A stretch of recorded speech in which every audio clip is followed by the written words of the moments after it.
Les mêmes parents qui m'avaient mise à la porte à mes 18 ans me souriaient de l'autre côté de la table vernie de l'étude du notaire, comme si de rien n'était. Leurs mains étaient jointes, leur posture détendue, confiante. Après tout, mon grand-père milliardaire, Guillaume, n'était plus de ce monde, et il croyait que tout son empire était enfin à leur portée. J'étais assise là, en silence, le pouls régulier, écoutant ma mère me murmurer « Bien sûr, on va tout gérer pour toi, Chloé », comme si j'étais encore une enfant, comme si je n'avais pas survécu des années sans eux, comme si je n'avais pas appris exactement qui ils étaient. Ils ne m'ont pas demandé comment je me sentais. Ils ne se sont pas excusés. Ils n'ont même pas fait semblant de se souvenir du soir où ils m'ont dit que je devais me débrouiller seule, avec pour tout bagage une valise et la porte d'entrée verrouillée dans mon dos. Pour eux, ce n'était pas des retrouvailles. C'était une transaction commerciale. Dans leur tête, ils dépensaient déjà l'argent. 3,8 milliards d'euros. Ils me pensaient trop faible pour en garder le contrôle. Ce qu'ils ne savaient pas, c'est que mon grand-père avait tout prévu. J'ai grandi dans une maison où l'argent n'était jamais perçu comme une limite, mais uniquement comme une récompense. De l'extérieur, ma famille semblait parfaite. Une grande maison à Neuilly-sur-Seine, de bonnes écoles privées, des dîners où mes parents parlaient fièrement de valeurs et de discipline. Les gens les admiraient. Les voisins complimentaient notre bonne éducation. Personne ne s'est jamais demandé si l'amour, dans cette maison, était soumis à des conditions. Mais c'était le cas. Dans notre famille, l'affection se méritait. L'approbation avait un prix. Et l'argent n'était pas juste une monnaie. C'était un levier de pouvoir. Mon frère aîné, Mathieu, l'avait compris très tôt. Il était tout ce que mes parents admiraient. Confiant, extraverti, infiniment certain de sa propre importance. Même quand il échouait, c'était présenté comme du potentiel. Quand il réussissait, c'était la preuve que mes parents avaient tout fait correctement. À table, Mathieu parlait. Mon père écoutait. Quand Mathieu se vantait de ses idées de business, qu'il comprenait à peine, mon père hochait la tête comme s'il entendait parler un futur PDG du CAC 40. Quand il disait vouloir plus d'argent, plus de pouvoir, plus de reconnaissance, ma mère souriait fièrement, comme si l'ambition était en soi une vertu morale. J'étais assise en face d'eux, poussant silencieusement la nourriture dans mon assiette. Je n'étais pas rebelle. Je n'étais pas paresseuse. Je n'étais pas imprudente. J'étais observatrice, pensive. Je posais des questions au lieu d'accepter des réponses auxquelles je ne croyais pas. Et d'une manière ou d'une autre, cela faisait de moi la déception. Chaque fois que je parlais des livres que j'aimais ou des idées qui m'intéressaient, ma mère penchait la tête et disait « C'est bien, Chloé », sur un ton qui signifiait clairement que la conversation était terminée. Mon père levait à peine les yeux. Pour eux, la curiosité n'était pas une force. C'était une perte de temps. La véritable fracture est devenue impossible à ignorer dès que l'argent est entré en jeu. Pour ses 17 ans, Mathieu a reçu une voiture neuve garée dans l'allée avec un ruban sur le capot.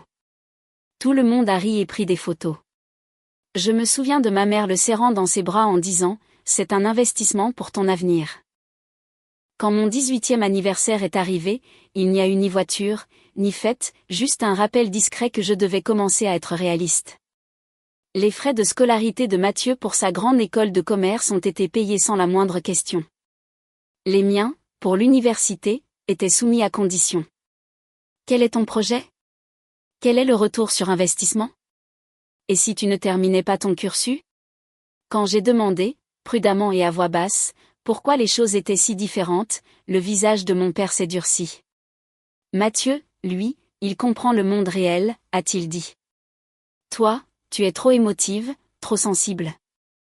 Tu t'attends à ce que tout te tombe tout cuit dans le bec. C'est la première fois que j'ai réalisé quelque chose de fondamental. À leurs yeux, je n'étais pas un investissement. J'étais un passif. Le jour de mes 18 ans, la décision était déjà prise. Ils n'ont pas crié, ils ne se sont pas disputés. Ils m'ont fait asseoir à la table de la cuisine, comme des dirigeants finalisant un contrat. Tu es une adulte maintenant, a dit ma mère calmement. Il est temps que tu apprennes à voler de tes propres ailes. Aucune mention de Mathieu. Aucune explication sur pourquoi il continuait d'être soutenu alors que moi, on me lâchait. Le message était clair. L'indépendance n'était pas une valeur. C'était une punition. Ce soir-là, j'ai fait une seule valise, 2 tenues de rechange, quelques objets personnels auxquels ils n'avaient de toute façon jamais accordé d'importance. Mes parents se tenaient dans le couloir et regardaient. Ni cruels, ni émus, juste détachés. Quand la porte d'entrée s'est refermée derrière moi, le son a résonné plus fort que n'importe quelle dispute que nous ayons jamais eue. Debout sur le perron, agrippant la poignée de ma valise, je n'ai pas pleuré. J'avais compris. J'avais compris que dans ma famille, l'amour était conditionnel, et que j'avais échoué à remplir les conditions. La seule personne qui ne m'a jamais regardé comme si j'étais une erreur était mon grand-père. Guillaume Cartier n'élevait jamais la voix. Il ne se vantait pas de sa fortune, et il n'avait certainement pas besoin de rappeler à quiconque qui il était. Tandis que mes parents utilisaient l'argent pour dominer une pièce, mon grand-père utilisait le silence. Il observait, il écoutait, et d'une manière ou d'une autre, il semblait toujours comprendre ce que les gens disaient vraiment, surtout quand ils pensaient ne rien dire du tout. Après qu'on m'ait mise à la porte, je ne lui ai pas dit tout de suite. La fierté me fermait la bouche. La honte comblait les vides. Mais il l'a remarqué quand même. C'est lui qui m'a appelé le premier, sa voix posée et sans hâte. « Chloé » a-t-il dit, comme si rien au monde ne pouvait le presser. « Viens dîner avec moi ce soir. » J'ai essayé de trouver des excuses. Le travail, les cours à la fac, n'importe quoi pour éviter d'admettre la vérité. Il n'a pas insisté. Il a juste marqué une pause et a dit « Je serai là ». Quand je suis arrivé, il ne m'a pas demandé où je vivais. Il ne m'a pas demandé pourquoi j'avais l'air si fatigué. Il m'a simplement versé un verre d'eau, a posé une assiette devant moi, et a laissé le silence faire son œuvre. Finalement, j'ai craqué. Pas en larmes, mais d'épuisement. Je lui ai tout raconté, tout ce que je n'avais jamais dit à voix haute.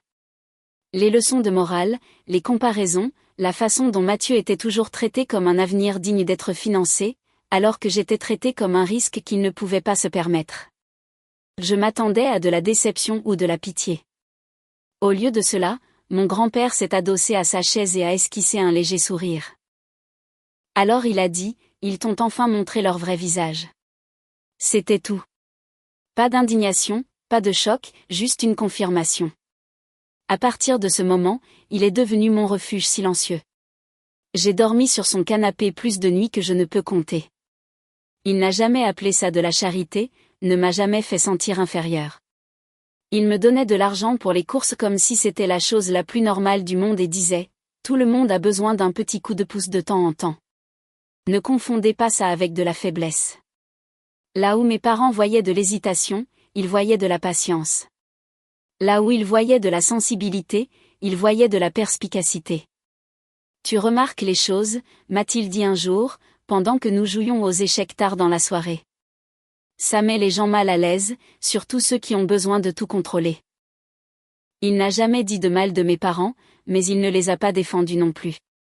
Et ce silence était plus éloquent que n'importe quelle condamnation. Au fil des ans, j'ai construit ma vie, pièce par pièce. Rien de glamour, rien de tape à accent grave-l'œil. Et à chaque étape, mon grand-père observait en silence, en retrait. N'interférant jamais, ne dirigeant jamais, juste observant. Parfois, je le surprenais en train de m'étudier avec une expression que je n'arrivais pas à déchiffrer. Pas de la fierté, pas de l'inquiétude, du calcul.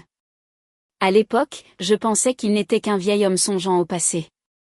Je n'avais pas réalisé qu'il regardait vers l'avenir. Et je n'avais aucune idée que pendant que mes parents m'avaient classé comme une perte, mon grand-père faisait quelque chose de très différent. Il se préparait. Quand mon grand-père est mort, le monde ne s'est pas arrêté, mais quelque chose en moi, si.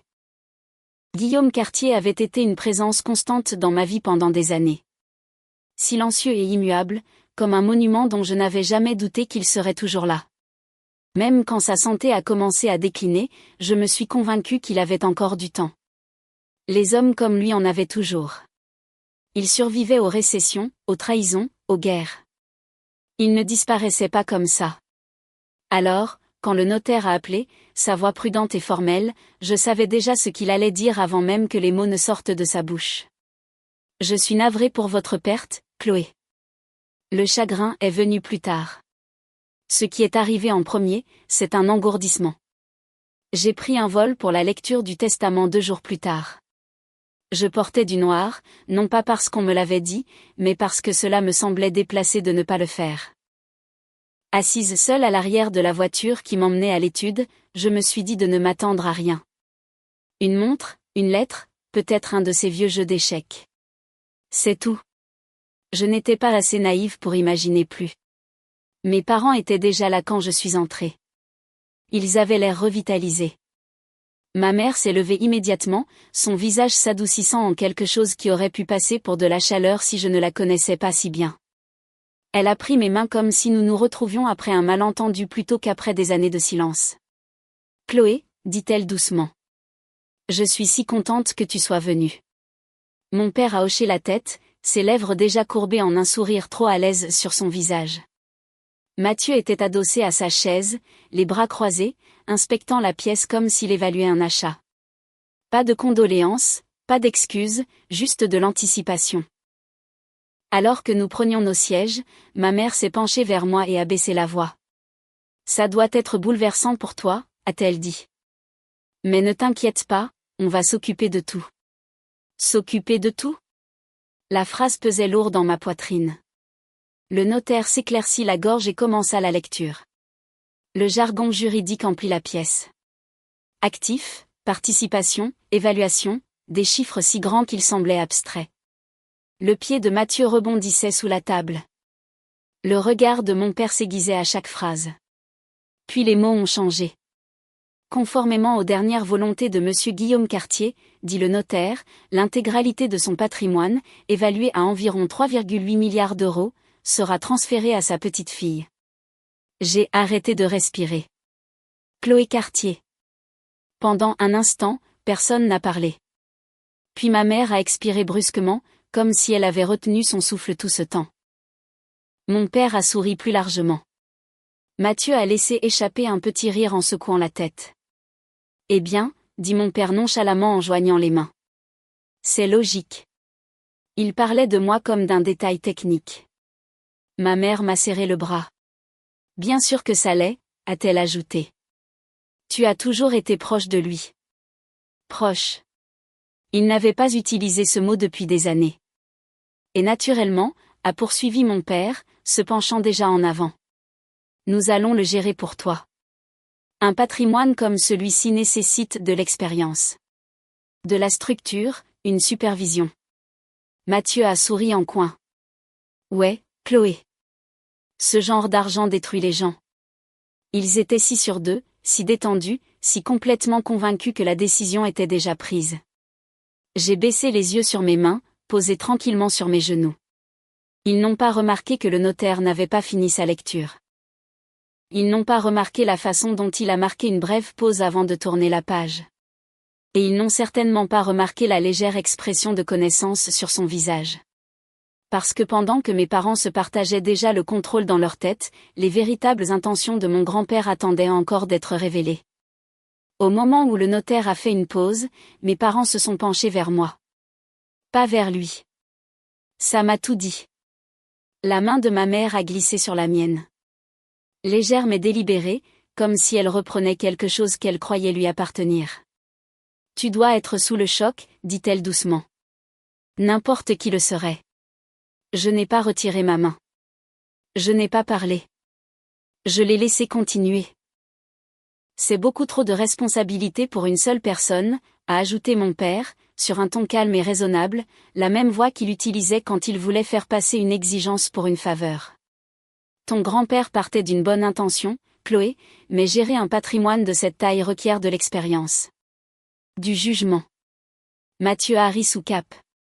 Sans vouloir t'offenser, dit-il, décroisant enfin les bras. Mais tu es encore locataire. Tu n'as même jamais géré un vrai portefeuille d'investissement. Ce n'est pas un compte pour débutants. C'est un empire. Voilà. Pas de l'inquiétude, pas de l'amour. Une évaluation. Il ne me demandait pas si je voulais de l'aide. Il décidait comment prendre le contrôle sans l'appeler ainsi. Ma mère a penché la tête, les yeux brillants d'une empathie fabriquée. Tu as toujours été sensible, dit-elle gentiment. Et ce n'est pas une mauvaise chose, mais un argent pareil, ça brise les gens. Nous ne voulons pas te voir gâcher ta vie. Gâcher ma vie. Les mêmes personnes qui m'avaient regardé quitter leur maison avec une seule valise s'inquiétaient soudainement de mon bien-être.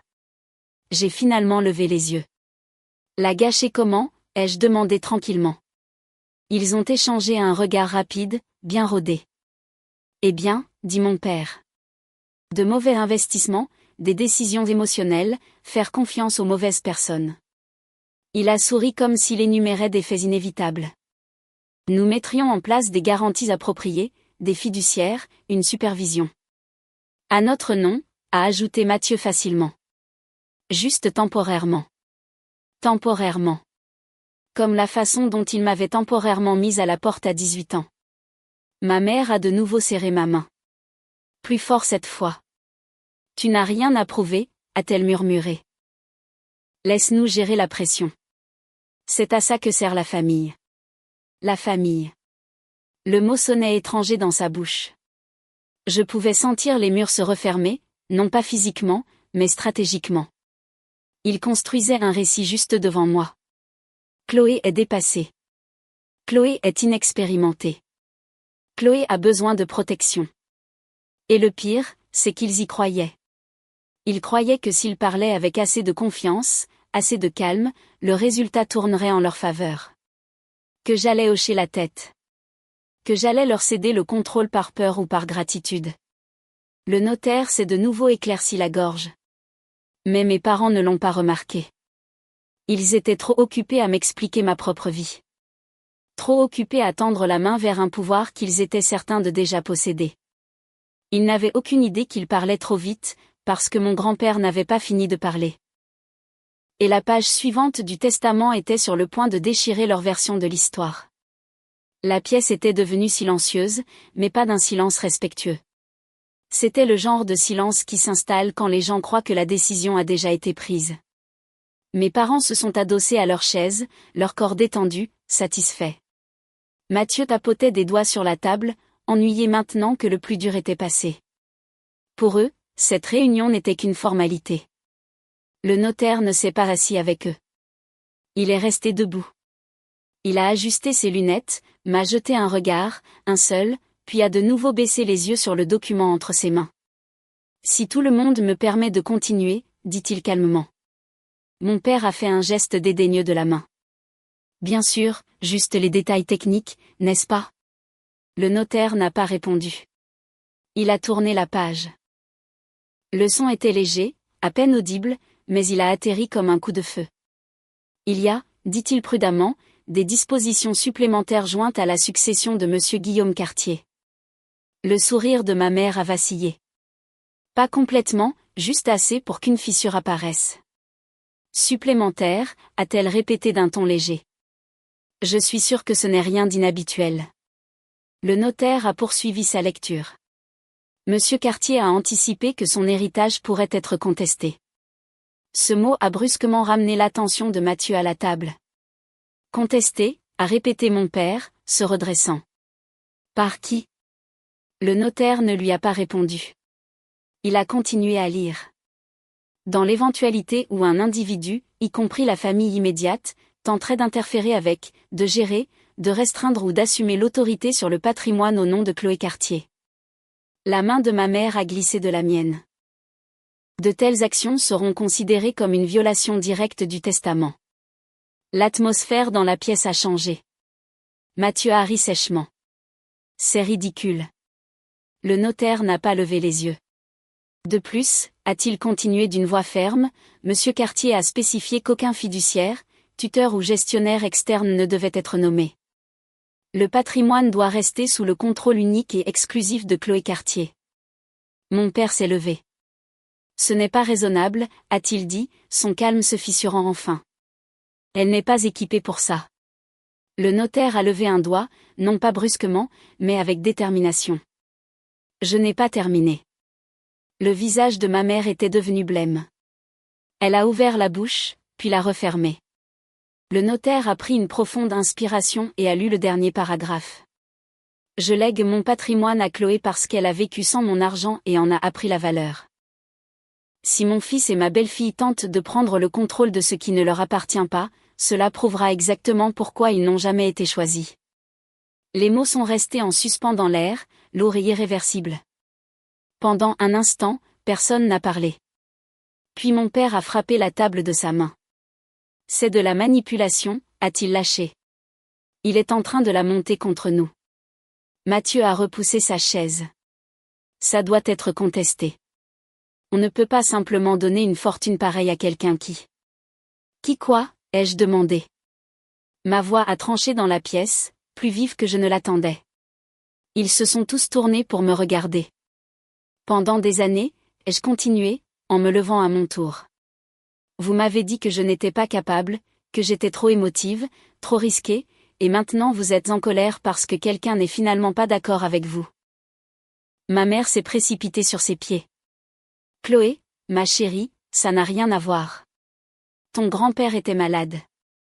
Il a été influencé. Non, a dit calmement le notaire. Il a été précis. Le silence est retombé. Le notaire a fermé le dossier. Ces dispositions sont juridiquement contraignantes, a-t-il dit. Toute tentative de les contourner entraînera un déshéritement immédiat et des conséquences juridiques potentielles. Mes parents le fixaient comme s'ils avaient été foudroyés. Leur confiance s'est effondrée en temps réel. Les mains de ma mère tremblaient. Le visage de mon père s'est assombri de rage. Mathieu m'a regardé, non plus avec supériorité, mais avec incrédulité. Ils étaient arrivés dans cette pièce en souriant. Ils étaient venus en s'attendant à prendre le contrôle. Au lieu de cela, ils repartaient avec rien. Et pour la première fois de ma vie, ce n'était pas moi qu'on mettait de côté. C'est moi qui restais debout. Tandis qu'il réalisait, trop tard, que mon grand-père ne m'avait pas seulement légué sa fortune. Il m'avait laissé le dernier mot. Ils n'ont pas accepté. Je savais qu'ils ne le feraient pas. Les gens comme mes parents ne croient jamais que le premier « non » s'applique à eux. Pour eux, les règles sont flexibles, surtout quand l'argent est en jeu, surtout quand ils croient que l'autorité est leur droit de naissance. 2 semaines plus tard, j'ai reçu une assignation en justice. Mon père demandait au tribunal de placer mon héritage sous tutelle temporaire, citant mon instabilité émotionnelle, mon manque d'expérience financière, mon préféré, un historique avéré de mauvais jugement. J'ai lu les mots 2 fois, puis j'ai ri 1 fois, un rire bref et sans joie. C'était donc leur prochaine manœuvre. Le tribunal était plus froid que l'étude du notaire, moins feutré, moins indulgent. Mes parents sont arrivés en avance, assis ensemble comme un front uni. Ma mère portait des couleurs douces, le genre destiné à suggérer l'inquiétude. Mon père était assis droit, la mâchoire serrée. Mathieu les flanquait, les bras croisés, les yeux se posant sur moi avec une hostilité ouverte. Ils n'étaient pas là pour se réconcilier. Ils étaient là pour m'effacer. Quand la juge est entrée, la salle s'est levée. Et quand nous nous sommes rassis, l'avocat de mon père a commencé à peindre un portrait de moi qui ressemblait à peine à un être humain. Elle est dépassée, a-t-il dit. Isolée, facilement influençable. Un tel niveau de richesse représente un risque sérieux pour son bien-être.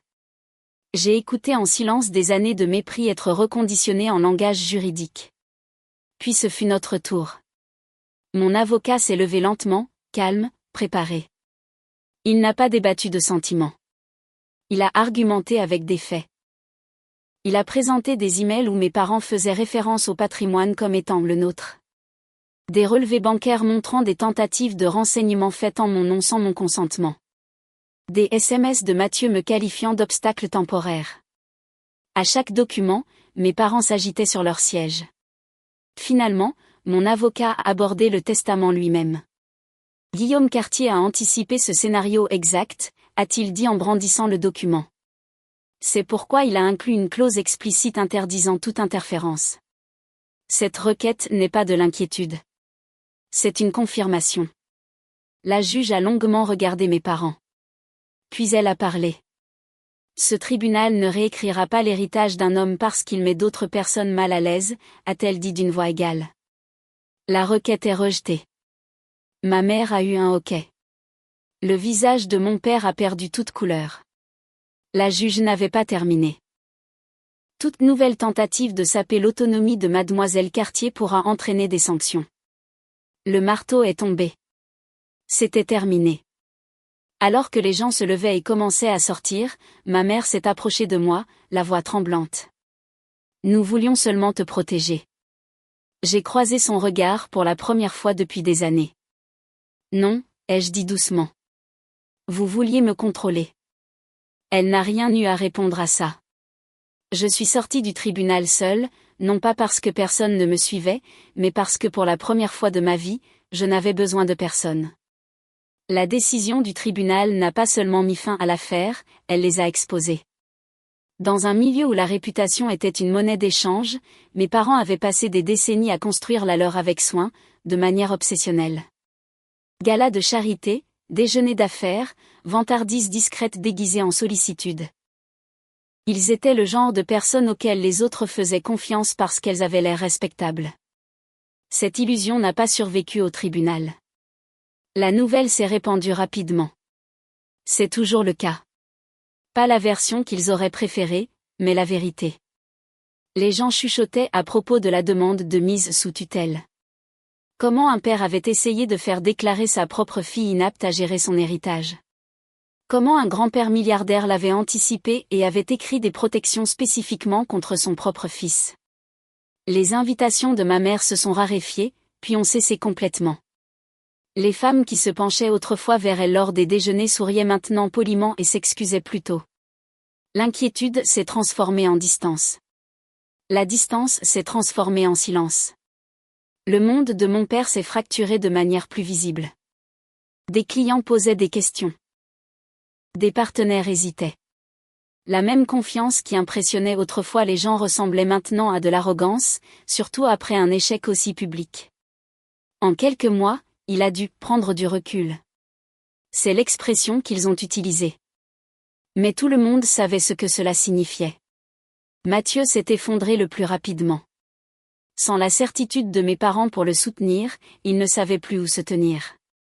L'image de l'enfant prodige s'est fissurée sous l'examen. Les gens qui riaient autrefois à ses blagues ont arrêté de répondre à ses appels. Les opportunités se sont taries. La confiance qui lui était toujours venue si facilement s'est aigrie en amertume. Il m'a acculé une fois devant un café. « Tu crois que tu as gagné ?» a-t-il lâché. « Tu crois que ça te rend meilleur que nous ?» Je n'ai pas haussé la voix. Je n'ai pas souri. « Je crois que ça me rend libre », ai-je dit. Il m'a regardé comme si je parlais une langue étrangère. Et c'est à ce moment-là que j'ai su que le changement était complet. Je n'ai pas changé mon style de vie du jour au lendemain. Pas de gros titres, pas d'étalages extravagants. J'ai investi discrètement, appris avec méthode, je me suis entouré de personnes qui ne me voyaient pas comme un actif à gérer. Cela terrifiait mes parents plus que tout, car ils ne pouvaient plus m'atteindre par l'argent. Ils ne pouvaient pas me faire peur en me privant de soutien. Ils ne pouvaient pas réécrire le récit. Ils avaient perdu la seule chose sur laquelle ils s'étaient toujours appuyés, le contrôle.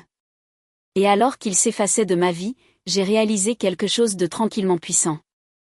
Je ne leur avais rien pris. J'avais simplement arrêté de les laisser me prendre ce qui m'appartenait. Des mois plus tard, je suis passé en voiture devant la maison de mes parents pour la première fois depuis que tout était terminé. L'endroit semblait plus petit que dans mes souvenirs. La peinture des volets s'écaillait. La pelouse était mal tondue sur les bords, comme si personne ne se souciait plus de maintenir les apparences.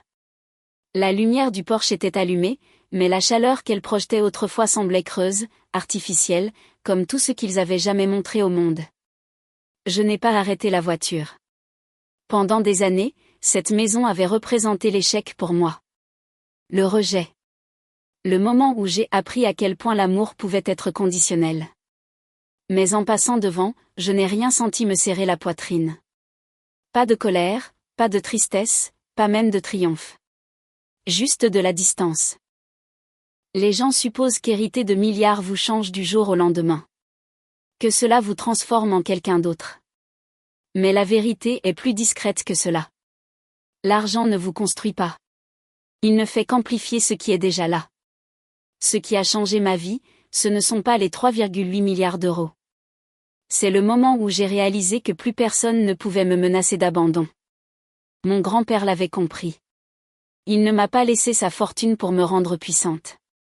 Il me l'a laissé pour me rendre intouchable par les personnes qui avaient passé toute mon enfance à décider de ma valeur à ma place. Il m'a donné quelque chose de bien plus précieux que l'argent.